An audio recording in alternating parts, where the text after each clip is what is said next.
Here are some of the components of communicating well that I think are important to keep in mind. First of all is have something good to say. And that's why we went into all these other words, developing this reservoir, this account. What that is to deliberately be gathering daily, consciously, better things to say, have something good to say.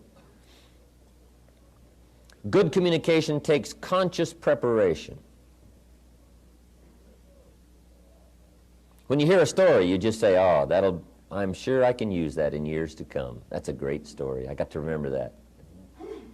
I've got to keep that. I've got to store it. I've got to put it somewhere. Right?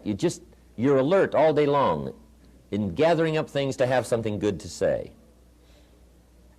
It is said that for every hour of public presentation, you need many days of conscious preparation. And the same is true of personal conversation. What you want to make sure is that from now on you don't treat conversations casually. Because casualness brings casualties. Not only on the freeway, but in conversation. Just make sure your conversations aren't casual. Now, they don't all have to be deadly serious. But almost every conversation is important. Communicating with other people is important. Exchanging ideas is important. Getting our feelings across is important. And if you treat it casually, sure enough, you just won't be much better at it a year from now, 2 years from now than you are today. You've got to treat it important. And part of the importance of treating a conversation, communication, seriously is to have something good to say. Here's another good word, research. Make your whole life process a research in this development of the reservoir for good communication. Now, if you've got a speech to make, or you're going to have a family council, or you're going to get together with somebody, and you've got something important you're going to have to get across. Now, let me give you a good advice. Get ready for it. And sometimes getting ready is a matter of several days of taking some time throughout the day to get ready to get ready. However, if you're going to talk with somebody, we all need to develop a sort of a quick mindset of getting ready to talk to somebody. Putting it in gear, being conscious, being aware. That's called getting ready. But this whole process of getting ready to have something good to say is very important. Research. This is where your library comes in. We'll talk a little bit more about that under personal development. Library. Your journals. Taking notes. Capturing feelings and ideas. That's how you have something good to say. You do it deliberately, consciously. But it does take some time, take some research, consciously. Get your notepad out, get your journal, read the books. But now then, even though you don't have a speech to give, just get ready for tomorrow's conversations today.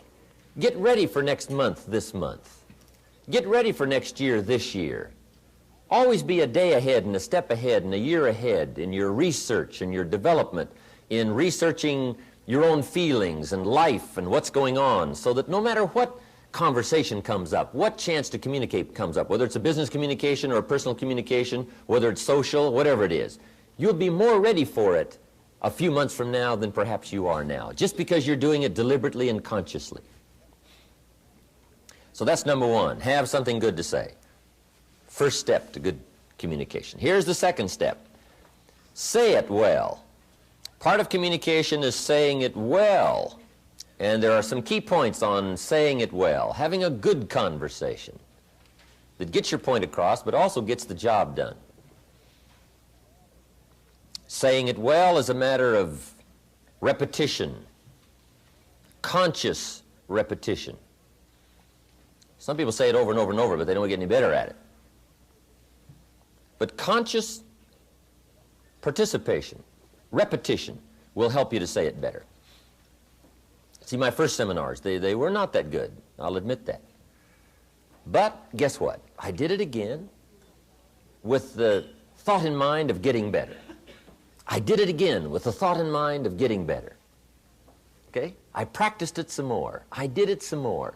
I went over it again. I went over it again. And sure enough, if you do it over and over and over and over consciously with the thought of getting better, guess what? Anybody can get better. People often wonder why I can do the evening seminar, 3.5 hours, most of you have been there, and I don't use any notes. Interesting. Once in a while someone asks me, how can you do 3.5 hours and you don't use any notes? And it's very simple. Anybody could do it. Guess why I'm able to do it? I've done it a few thousand times. See, if you do something a few thousand times consciously, sure enough, you will get better and better and better. So whatever you're doing now in the way of communication, the question to ask is, how long do you want it to take to get good at it? You say, well, I want to get good right away. Then you got to do it over and over and over and over. Repetition helps you to get better. So the second step to good communication is saying it well. Now, there's some other points on saying it well. Here they are. One, say it with sincerity. And I don't know any substitute for sincerity.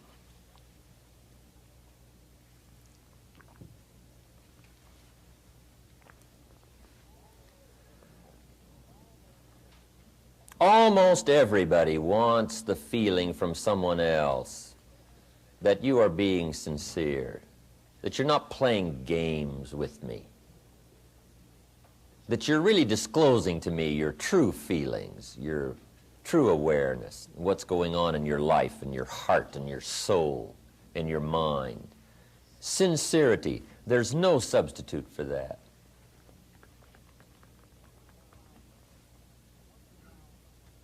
Once in a while, someone asks me, when the seminar's finished, they say, look, Mr. Rohn, everybody's gone now, but tell me the truth now. That story you tell about meeting Mr. Schoaf when you were 25 years old, and he hired you, you went to work for him, spent 5 years with him, he taught you the principles, how to turn your life around. Said, now that's just a story, right? That didn't really happen. Isn't that just a story to make all this sound good? Isn't that interesting that somebody would ask me if that was just a story or not, or if it really happened? To be sincere, it's got to be true. You just can't come up with sincerity telling an erroneous story. Now, you might make it sound sincere, but sure enough, someday it'll come back to haunt you. Saying it well is saying it sincerely. Saying it well is saying it accurately. You don't want a lack of credibility to creep into your communication. So you just got to be sincere. Tell the truth. The truth is so powerful, you don't need to dress it up with fiction. Another part of saying it well is saying it with brevity. Don't linger too long on any one point, because I got a good disclosure for you. The human attention span is short. You can't linger too long on any one thing. You've got to move along. So brevity, brevity. I used to tell long stories. And I stretched them out so long, people forgot the beginning by the time I got to the end. And now the end doesn't make much sense, right? Because you can't hook them both up. I just drug them out too long. People get weary. You just got to practice being brief. Short. Attention span is short. The best practice on this is to practice with kids, because their attention span is really short, right? And they don't mind telling you, right? You start talking to the kids, right? And kids say, how long is this going to take, right? I mean, right away they get the feeling you're going to take 30 seconds. And you should only take 10, right? I mean, they get bored right away. So short. Make your stories short. Be brief in your illustrations. If you're going to say, here's something that happened to me one time. Don't give people a feeling now that you're about to launch into a 20-minute story. Just make sure you get the feeling across that you're going to be brief. It isn't going to take long. You're going to get the story across. And I guess part of that is our high-powered, speeded-up way of living, especially in this country. But it is true. If you want to be effective in communication, you've got to be brief. On any one point, you can't linger long. And I think I've lingered long enough on that point. Next, saying it well is saying it with style. Now, part of style is your personal style. And this involves a whole lot of things. It can involve gestures. It can involve facial expressions. You talk with your eyes. You know, you speak with your facial expressions as well as with your words. Some people talk more with their hands. That's part of your style. Gestures, all of that. Now, here's the key on this, is to develop your own style. However, be a student of style. First, have something good to say. Second is to say it well. Consciously say it well. Practice saying it well. Get to where the words come more clearly, more freely. Things you used to stumble over when you talked a year ago, you just correct that. You just correct it and correct it so that now it flows better. Shorten the stories. Used to be long. Now they're shorter. You just do all that consciously, so that you get better and better at it, saying it well. Okay, here's the third step to good communication. And this is so important. Read the effect you're having when you communicate. See, that's just major. Study your audience, whoever your audience may be. If it's one of your children, you just study what's happening to them while you're talking. Right? Look in their eyes, look in their face. Analyze what's going on between you and whoever you're talking to, another person, whether it's a business conversation or a social conversation. You've got to be keenly aware of what's happening to whoever you're communicating with. Now, a real challenge is communicating with an audience. We had about 1,200 people the other night in Orange County, right? And I've got to make sure that everybody from down here, down in front, way in the back, how to gather up 1,000 people's attention, right, for the 3.5-hour period. Now, that's a real challenge. I didn't used to be that good at it. In fact, when I first started lecturing, I was hardly aware of my audience. I was so absorbed in my notes and my material, guess what? They could have all got up and left, and I would have never known it. I wouldn't have missed them. I'd have just kept right on talking, right? Because I was so absorbed in the material, I was so absorbed in trying to say it right and do it right, that I was not aware of what was going on with my audience. But you've got to read the effect you're having for a really effective communication. Now, if it's just an informal communication situation, you can just ask the question, do you read me? Right? Does it make sense? Did I say it well? And you get this feedback right. So you can actually start checking how you're doing with somebody if it's informal. You can just ask. Okay? Now, what you've also got to learn to do is read some of the subtle things that are going on with whoever you're talking to. Because especially humans, especially adults, you know, when we get a little older, we have these tricky ways of looking like we're interested when we're really not. And if you want to be a good communicator, you just got to pick up some of those signals. Now, part of it you can pick up by what we call body language. Some people just sort of quickly disclose their feelings about whether or not you're effective or it's coming across, and they just sort of relay to you by their, what we call body language. It's kind of a new study. I haven't studied that much about it, but there is a book called How to Read a Person Like a Book. How to Read a Person Like a Book by Nuremberg. You just might make a little study on that. Now, don't get too involved in it, because sometimes you can so watch somebody in the way they blink their eyes, and you know, you're looking at their ears and looking at their hair, and now you get too carried away in trying to figure out, you know, all about them. But you can get some indication. But here's what'll play you good no matter what. It's called just pure common sense. You just look at somebody, you can kind of tell. If somebody just folds their arms and they tuck their head down like this, sure enough, you've probably got some more selling to do. I mean, you've got to pour it on, or maybe you should change the subject, or maybe you should quit, right? You just kind of analyze, you know, what's going on here, right? Some things are just fairly obvious. You know, if a guy's leaning toward the door like this, it's probably a sign, right? I mean, you say, oh, I got it, right? Clear. I've got a good word for the common sense approach, and it goes like this. Let the obvious be your best teacher. Whatever you do, don't ignore the obvious. You know, sometimes we say, oh, it couldn't be. Yes, it probably is.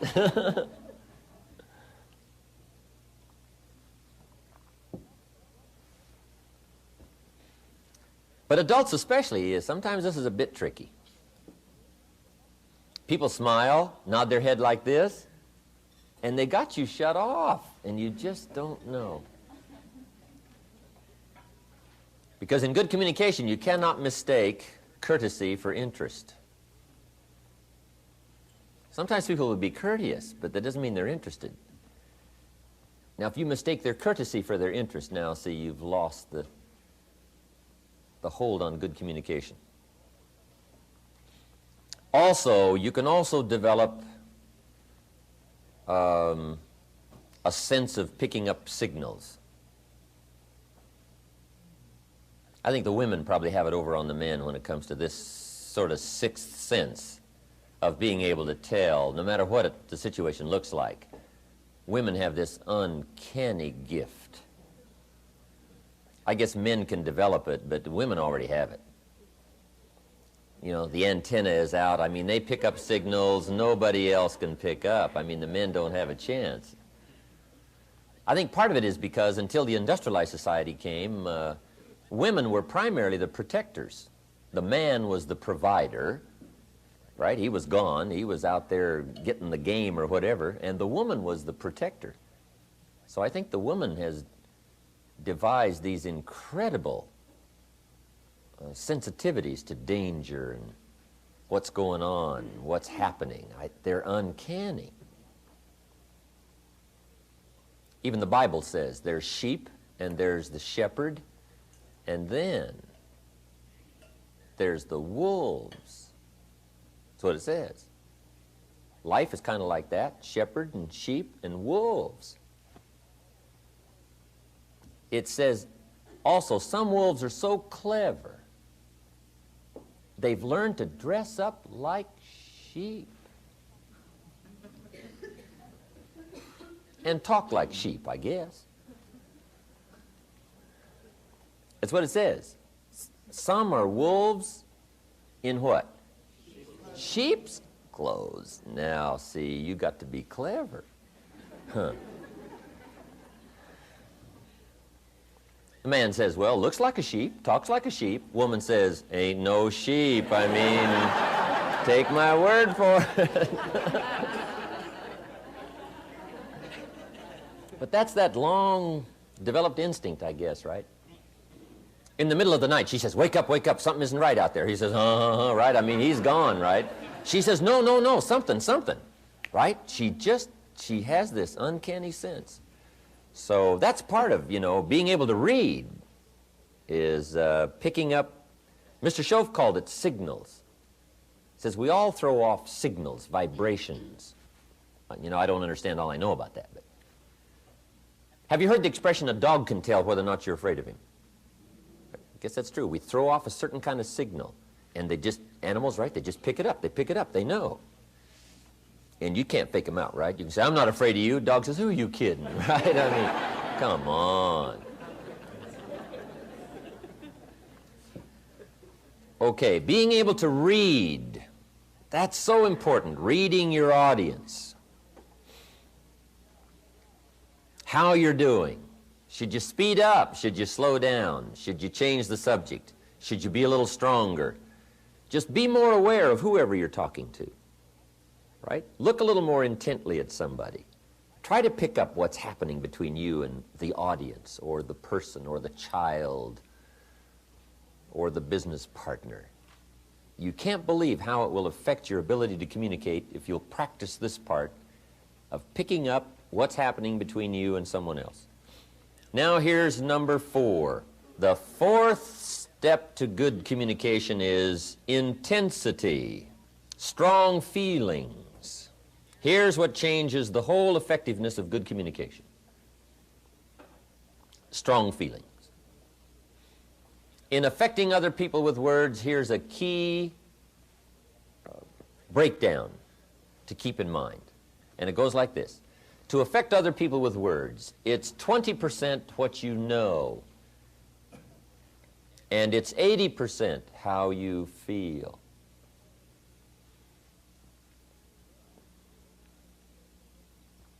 Feelings and emotions changes the whole outcome of communication. Intensity. Words loaded with emotion have the best effect.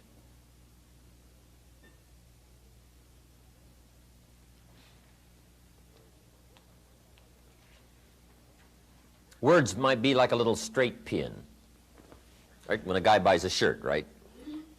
It's got all these little pins in it, right? Where they pinned all together. So you start pulling out all these straight pins. What if I took one of those straight pins and I threw it at you, this little straight pin, and it reached you, hit you in the face or hit you in the arm, hand somewhere, right? You'd feel it if I threw that little straight pin at you. What if I took that straight pin and wired it to the end of an iron bar about that long, right? And I let you have it with that. See, I could drive that pin right through your heart, right? Now, the pin is the words, and the iron bar is the emotions, the feelings, the awareness, the uniqueness of all of that mysterious stuff that humans are made of. If you will learn to put more of you into what you say, put more feelings, more awareness, more uniqueness, strength of character, conviction, strong feelings, whatever that is, just be more aware of putting more of you into whatever you say. That's that iron bar that drives what you say to the heart, to the mind, and gets the job done. Words loaded with emotion. Now, you must also learn to measure your emotions. Okay? You don't want a major outburst for a minor point. Learn to measure it. Okay? Some conversations or some points may need, right, just a mild blend of emotional feelings. And then another point may need a strong one. But you got to learn to measure that, okay? Not too much for something minor. You don't want to shoot a cannon at a rabbit. Right? It's effective, but you got no more rabbit. So learn to measure your emotions. Now, here's something important. Where does emotion come from? Where do our feelings come from? Here's where they come from. The emotions that can really help in all of your future conversations, communication. It's the blend of all of your experiences and how they have affected you. The blend of all of your experiences and how they have affected you.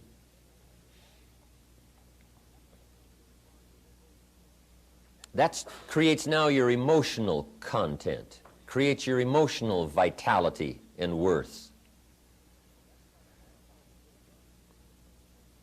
So that's part of the getting ready experience on the emotional side. Be aware of your feelings. Be aware of your emotions. And as that experience grows, now when you get ready to talk, you've got the blend of knowledge and the blend of feelings to put into your conversation. And that's what creates the power.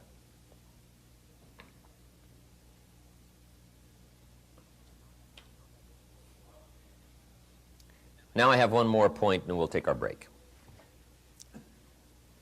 It says, don't forget to say it. Part of communication is simply being aware that more often than not, things need to be said. It's pretty easy to take for granted, especially the people that are close around us, that they already know how we feel. but you got to keep expressing how you feel. Here's a good phrase. Actions are no substitute for words. Now, we've used the other phrase, right? The words are no substitute for action, and that's true. Just talk, talk, talk, talk, talk, and not acting. See, that's not good. But here's what else is not good. All of the action and no talk. Make sure that the words accompany the action. Don't fail to say it. Probably one of the greatest difficulties in married life is this breakdown in communication, not clearing the air often enough, not keeping this open dialogue going constantly. One thing I found out, take nothing for granted. Say, well, surely they understand. Well, just explain it one more time. Just say it one more time. Don't take a chance that whether they know it or not. Bring up the subject again. Make sure it's clear. It's too easy to let it slide and not make it clear.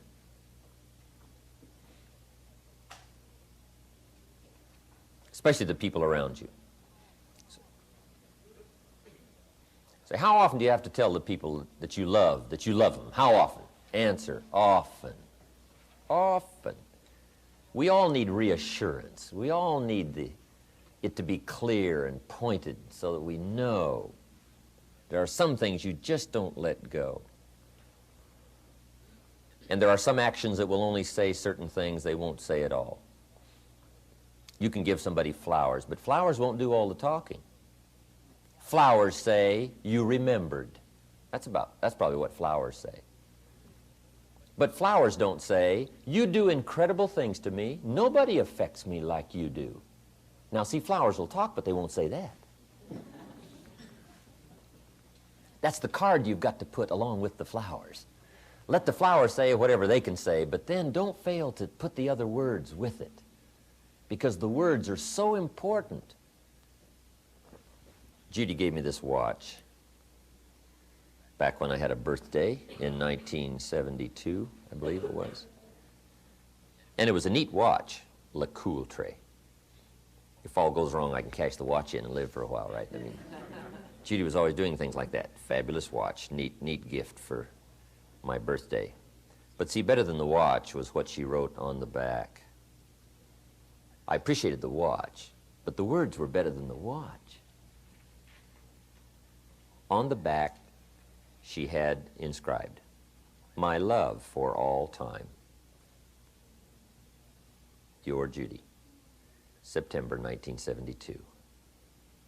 See, the watch was neat, but the words. She could have put the words on a Mickey Mouse watch. Pardon me, Walt. I didn't mean to downgrade your mouse. But see, the words were what was really important. So I'm saying, let actions speak, but make sure the actions don't substitute for the words. Make sure you say it. And if you'll make sure you'll say it, you'll get better at it, you'll get the practice, you'll learn to put more feelings in it, you'll learn to say it well, say it better. And this whole process of communication for you, if you don't treat any of it casually, will start to grow. And you will be even startled in the next few weeks, the next few months, at what happens as a result of your future conversations if you become more aware of these things that we have just talked about. Sensitivity, fascination, interest, working knowledge, having something good to say, saying it well, reading the effect you're having, and the intensity of strong feelings. All right. Well, I hope that journey back through time helped expand your understanding of what communication is and how to affect others with your language. As Jim so expertly said,